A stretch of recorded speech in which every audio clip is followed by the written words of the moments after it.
Well, massive protests have erupted in Pakistan after a little girl was raped and murdered and her body was found dumped on a pile of garbage. Now, Pakistani authorities are giving police 24 hours to arrest whoever killed Zainab Amin. They're also offering a cash reward to anyone who helps identify who carried out this horrific crime. Senior international correspondent Somy Ali reports. This is the last time that Zainab Ansar was seen alive, walking hand in hand with her suspected killer on CCTV. She was supposed to be on her way to a Quran recital, but days later her body was found in a local dump. She'd been raped and strangled. The 12th victim of similar murders in the past 2 years in and around Qusur, a village in eastern Pakistan. The police say 5 killings have been linked by DNA evidence. Zainab's father is incredulous that her attacker is still at large. Next, she was traced by camera. Who is the person with her? In these advanced technology days, the footage should have been analyzed and kidnapper caught. 2 demonstrators were killed in clashes with police. The grief of Zainab's mother almost drowned out by the anger of an impoverished community under threat. I want justice. I want justice. I don't know anything else. I just want justice. I do not have Zainab with me anymore. The cause is being taken up more widely across Pakistan now. In the western city of Peshawar, almost 400 kilometers away, men and women are also on the streets demanding justice. Amid the public outrage, authorities are pledging to do more. The province's chief minister has ordered the police to arrest the girl's killers in the next 24 hours and offered a reward of $90,000 for anyone who helps identify those responsible. He's also asked police to provide full details of the 11 murders that happened before Zainab was killed. Somy Ali, CNN, Abu Dhabi. Truly horrific. We're joined now by Somy Ali. Somy grew up in Pakistan and has witnessed these injustices firsthand. She's now a champion of women's rights and the founder of No More Tears, a non-profit organization that helps victims of abuse and domestic violence. Somy, thank you for being with us. There have been at least 12 murders of children in the city of Qusur in the past 2 years. Why do you think the killing of this particular little girl, Zainab, has struck such a nerve, sending people out into the streets in protest? I think people are just sick and tired, and I think that something needs to be done significantly, quickly, when it comes to the murder of these young girls and the rape and the brutal crimes in Pakistan. And I think the reason that nothing has been done and people continue raping children and killing children is because there's no accountability. There are absolutely no consequences. There's immense amount of corruption in countries like Pakistan as well as other countries. And unless and until there's accountability and there's ethical law enforcement, this will continue and it will keep going on. As a society, we need to get involved. As a community, we need to get involved and put an end to this. So on the one hand, Somy, I hear you saying about the lack of accountability, effectively the impunity that's in place in areas of Pakistan where children are being assaulted. And there in Qusur, we have people expressing outrage and grief, pointing the finger of blame at authorities for the assaults on children. But then the Pakistani newspaper Dawn is quoting the law minister of Punjab province, which is where Qusur is located, as saying a child's safety is its parents' responsibility, which begs the question of commitment, back to your point, the commitment of authorities to keeping children safe.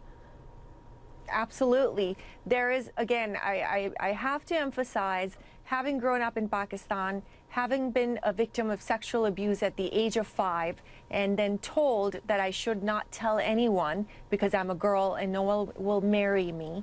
I grew up in this environment. I grew up in Karachi, Pakistan. I know how law enforcement works, and it is the job of the law enforcement and the higher authorities to take actions against this.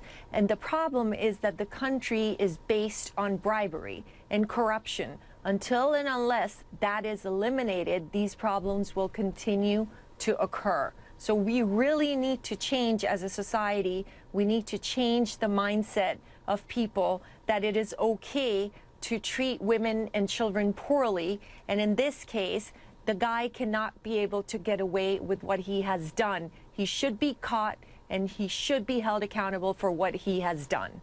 I want to pick up on something you just said. You talked about what happened to you as a child and being told not to speak out about it.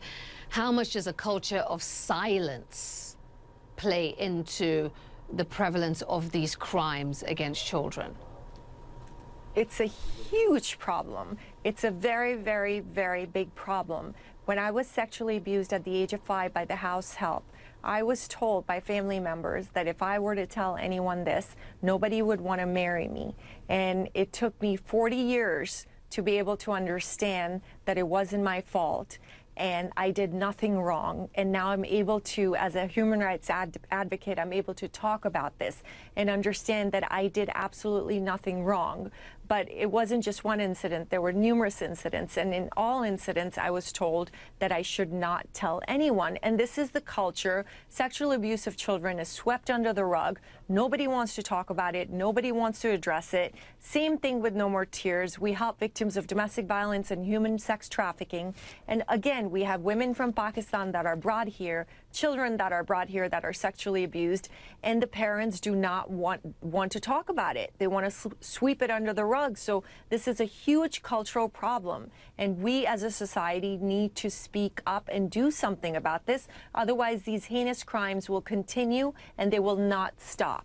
Yeah, I mean, it is worth pointing out to our viewers that in 2016, the Pakistani parliament passed a law criminalizing sexual violence against children, trafficking, and pornography. But effectively, I mean, that is just legislation on the books. If ultimately nobody's speaking about it and authorities aren't actually going after perpetrators, I mean, it's effectively useless. Yeah, absolutely.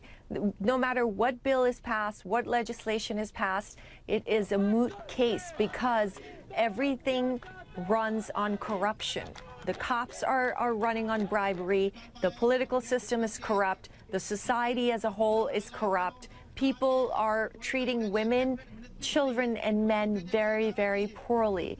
There is no value of human life, and that needs to be changed as a society. So communities need to get involved and take a stand. We need to protect our children. We must protect our children. These kids are our future. And I must say, again, within my nonprofit organization, we have rescued over 6,000 adult victims that are victims of human trafficking and domestic violence, and 16,612 victims that were children that were victims of sexual and physical abuse. And in many instances, I have dealt with parents where they do not want to do anything about it. So it happens everywhere. But in countries like Pakistan, India, South Asia, in the Middle East, these crimes against women are swept under the rug. And we need to change our mindset. We need to stop the corruption, take a stand. And someone like Malala, she has done so much for the rights of women and children.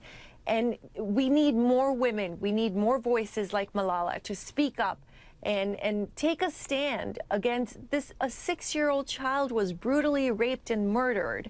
It's like horrendous. I cannot understand how much longer we have to see these things happen against these poor innocent children. We must do something about it. Yeah. Something must be done, and hopefully the voices will be heard. And certainly in the case of Zainab and every child that's assaulted, the perpetrators will be caught and brought to justice. Somy Ali, we appreciate it. Thank you. Thank you for speaking so honestly. We appreciate it. Thank you so much. Thank you for having me. I appreciate it.